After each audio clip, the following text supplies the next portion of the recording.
முதலாவதாக அஃப்னா என்ற சகோதரி கன்னியாகுமரியிலிருந்து கேட்டிருக்கிறார்கள். உறவுகளை நேசிக்க சொல்லி இறைவன் சொல்லியிருக்கிறான். ஆனால் சில உறவுகள் ஒதுக்கி விடுகிறார்கள் என்றால் இவர்களிடம் எவ்வாறு நடந்து கொள்வது, இது குறித்து இஸ்லாம் என்ன சொல்லுகிறது என்ற ஒரு கேள்வியை கேட்டிருக்கிறாங்க.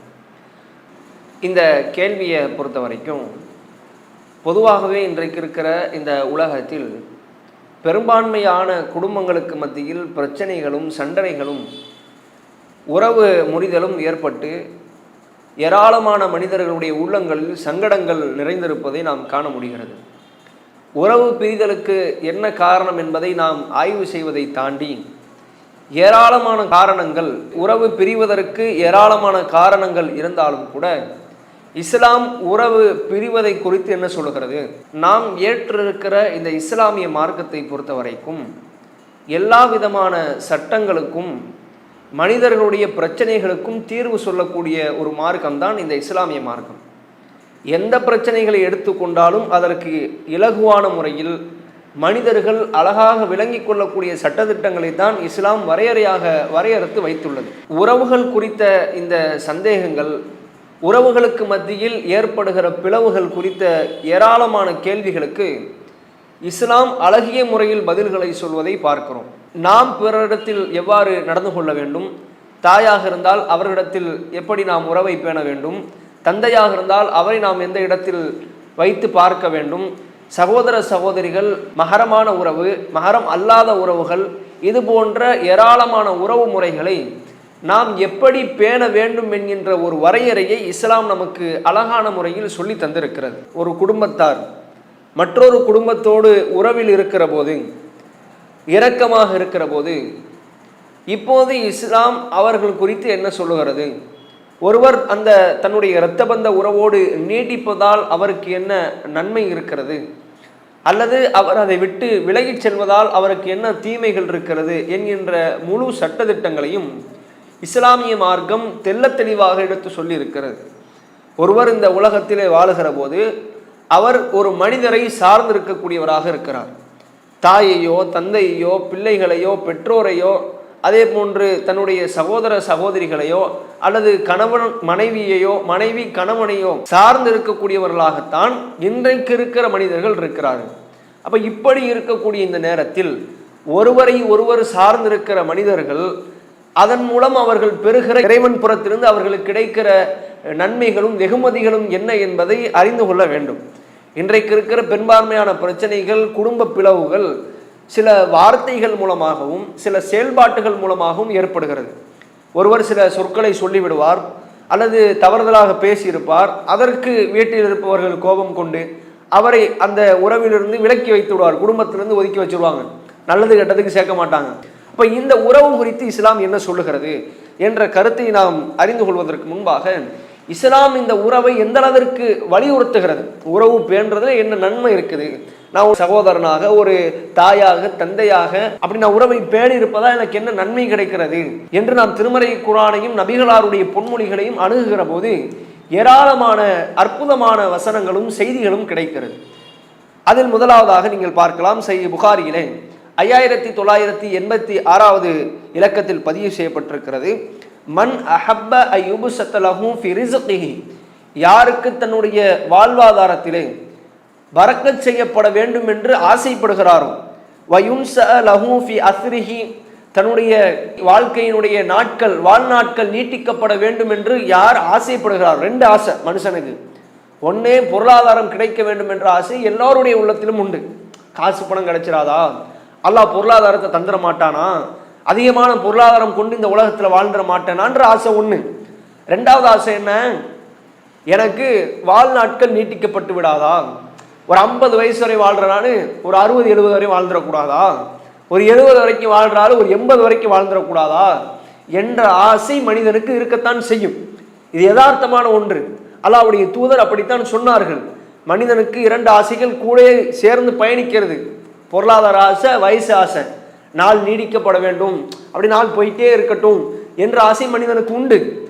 அதை இஸ்லாம் கருத்தில் கொண்டு ரெண்டும் நீட்டிக்கப்படணும், பொருளாதாரத்திலையும் பரக்கத்து வேணும், வாழ்நாடும் நீடிக்கப்பட வேண்டும் என்று நீங்கள் ஆசைப்பட்டால் ஃபல் யஸில் ரஹிமஹு, அப்படி யாரெல்லாம் நினைச்சு சந்தோஷப்படுறோமோ ஆசைப்படுறோமோ அல்ல எனக்கு தந்துடணும்னு நம்ம நினைக்கிறோமோ அவர்களுக்கு ஒரு இலகுவான வழி, இதை செய்யுங்க, இதை செஞ்சா நீங்க அதை அடைஞ்சிடலாம். அதுக்கு என்ன சொல்றாங்க, அவர் தனது உறவை பேணிக் கொள்ளட்டும், உறவினர்களோடு சகஜமாக இருந்து கொள்ளட்டும் என்ற ஒரு அறிவுரை சொல்வதை பார்க்கிறோம். அதே போன்று அல்லாஹ்வுடைய தூதர் மற்றும் ஒரு தருணத்தில் இந்த உறவு குறித்து அல்லாஹ் பேசியதாக, அல்லாஹ் ரசூலுல்லாஹ்ட்ட சில செய்திகளை சொல்லித்தான் சொல்லுவான். அல்லாஹ் இப்படி சொன்னா அப்படின்னு ரசூலுல்லாஹ் சொல்லுவாங்க. அப்படி சொன்ன செய்தியில இந்த செய்தியை நீங்கள் புகாரியிலே 5989வது செய்தியாக பார்க்கலாம். அர் ரஹீம் ஷிஜ்னத்தும், இந்த உறவு என்பது அல்லாஹ்வுடைய கிளைகள் இருந்து ஒரு கிளை. அல்லாஹ் ரப்புல் ஆலமீன் இதை சொல்லிவிட்டு அடுத்து நபிகள் நாயகம் ஸல்லல்லாஹு அலைஹி வஸல்லம் அவரிடத்தில் சொல்லுகிறான், ஃபமன் வஸலஹா, யார் அதை இணைத்து வாழ்கிறாரோ, வஸல்துஹு, அவரோடு நானும் இணைந்து வாழுகிறேன். உறவை பேணி நடந்தால் நமக்கும் அந்த அடியானுக்கும் இடையான உறவு நீடிக்கும். ஃபமன் கத்தாகா, யார் அதை முறித்து விடுகிறாரோ அவருக்கும் நமக்குமான உறவு முடிந்து விட்டது. அல்லாஹ் சொல்றதை கவனிங்க, சேர்ந்திருந்தா நம்ம ரெண்டு பேருக்குமான உறவு சேர்ந்திருக்கும், அடியார் இறைவன் என்ற உறவு நீடிக்கும். ஒருவேளை அந்த அடியார் உறவை பேணுகிற விஷயத்தில் கொஞ்சம் அலட்சியமாக பொடுபக்குத்தனமாக அந்த உறவை பேணாமல் இருப்பாரேயானால் அங்க நம்மளும் அவரை அப்படித்தான் இருப்போம், முறிச்சா நம்மளும் முறிச்சிரும், சேர்ந்திருந்தா நம்மளும் சேர்ந்திருப்போம் என்று அல்லாஹ் சொல்லக்கூடிய ஒரு செய்தியை நபிகள் நாயகம் ஸல்லல்லாஹு அலைஹி வஸல்லம் அவர்கள் சொல்லுகிறார்கள். அதே போன்று நபிகள் நாயகம் ஸல்லல்லாஹு அலைஹி வஸல்லம் அவர்கள் இன்னொரு முக்கியமான ஒரு செய்தியை சொன்னார்கள். எப்படி உறவு இருக்கக்கூடாது, அவங்க செஞ்சா நான் செய்வேன், அவங்க செய்யலாம் நான் செய்ய மாட்டேன் என்ற ஒரு உறவு ஒருவரத்தில் இருக்குமே, ஆனால் அது ஆரோக்கியமான உறவாக இருக்காது என்பதற்கு அல்லாஹ்வுடைய தூதர் சொன்ன செய்தியை பார்க்கிறோம். சஹீஹ் புகாரியிலே 5991வது இலக்காக பதிவு செய்யப்பட்டிருக்கிறது. லைசல் வாசிலுல் பில் முகாஃபி வலாக்கினில் வாசிலுல்லதி இதா கத்தகத் ரஹிமுஹு வஸலஹா, உண்மையிலே உறவை பேணக்கூடியவர் என்றால் யார் தெரியுமா, உறவு முறிந்து விட்டது, பேச மாட்டோம், சண்டை, உன்னை சேர்க்க மாட்டோம்னு ஒரு ஆள் தூக்கி தள்ளி வச்சுட்டாங்க குடும்பத்துல இருந்து. இப்ப நீங்க என்னடா நீங்களே போயிட்டீங்க, என்னை தள்ளி வச்சுட்டீங்க, இப்ப நான் எதுக்கு உங்கள்கிட்ட வந்து சேரணும், உங்களோடு நான் உறவு கொள்வதற்கு எனக்கு என்ன அருகதை இருக்குது, அப்படிலாம் சேர முடியாது என்று இவரும் பெருமை கொண்டு இவரும் அதை துச்சமாக கருதி அந்த உறவு பேணுகிற விஷயத்தில் அலட்சிய போக்கோடு அவர்களை விட்டுவிட்டு செல்வாரையானால் அது உண்மையிலே உறவு பேணுறது கிடையாது. செஞ்சா தான் செய்வேன், தந்தா தான் தருவேன், நீ இப்படி இருந்தால் நான் இப்படி தான் இருப்பேன் என்று இருப்பது உறவை பேணுவது அல்ல. அல்லாஹ்வுடைய தூதர் அதில் அந்த செய்தியை சொல்வதென்றால் லைசல் வாசிலு பில் முகாஃபி, உண்மையிலே உறவை பேணுபவர் என்றால் இதா கத்தகத் ரஹிமுஹு வஸலஹா, அது முறிஞ்சிட்டாலும் சரி, முறிஞ்சிருச்சா அதை சேர்ந்து பேணி வாழணும் என்கின்ற இந்த ஒரு அறிவுரையைத்தான் அல்லாஹ்வுடைய தூதர் சொன்னதாக பார்க்கிறோம். அப்போ உறவு முறிந்து விட்டாலும் அந்த உறவோடு சேர்ந்திருப்பது தான் இஸ்லாம் காட்டுகிற ஒரு அழகிய வழிமுறை. அதே போன்று நபிகள் நாயகம் ஸல்லல்லாஹு அலைஹி வஸல்லம் அவர்கள் சொன்னதாக செவியுற்ற சஹாபி ரசூலுல்லாஹ் சொல்லியிருக்கிறாங்க, அதை கேட்டு அறிவிக்கிறார் ஜுபைர் பின் முத்தய்யிம் ரலியல்லாஹு அன்ஹு அவர்கள் சொல்லக்கூடிய செய்தியை சஹீஹ் புகாரியிலே 5984வது இலக்கத்தில் நீங்கள் பார்க்கலாம். லா யதகுலுல் ஜன்னத்த காத்தின், யார் உறவை முறித்து வாழுகிறாரோ, உறவை பேணாமல் நடக்கிறாரோ அவர் சுவனத்திற்கு செல்ல முடியாது. சுவனத்திற்கு செல்வதுதான் ஒட்டுமொத்த ஈமான்தாரிகளுடைய எண்ணம், ஆசை, அதுதான் சுவனம்தான் இலக்கு. சுவனத்தை விட்டு வேற ஒன்றும் இல்லை என்று ஒவ்வொரு நாளும் ஏராளமான அமல்களை செய்கிறோம். அப்படி இருக்கிற போது சுவனத்திற்கு செல்வதற்கு இது ஒரு தடையாக வந்துவிடக்கூடாது. அவங்க சண்டை போட்டாங்களா, பேசாம போயிட்டாங்களா, தள்ளி வச்சுட்டாங்களா, இருந்தாலும் இறைவன் எனக்கு உறவை பேண சொல்லியிருக்கிறான், உறவு விஷயத்தில் இறைவன் எனக்கு இப்படியான ஒரு அழகிய வழிகாட்டுதலை சொல்லியிருக்கிறான், எச்சரிக்கை செய்திருக்கிறான்.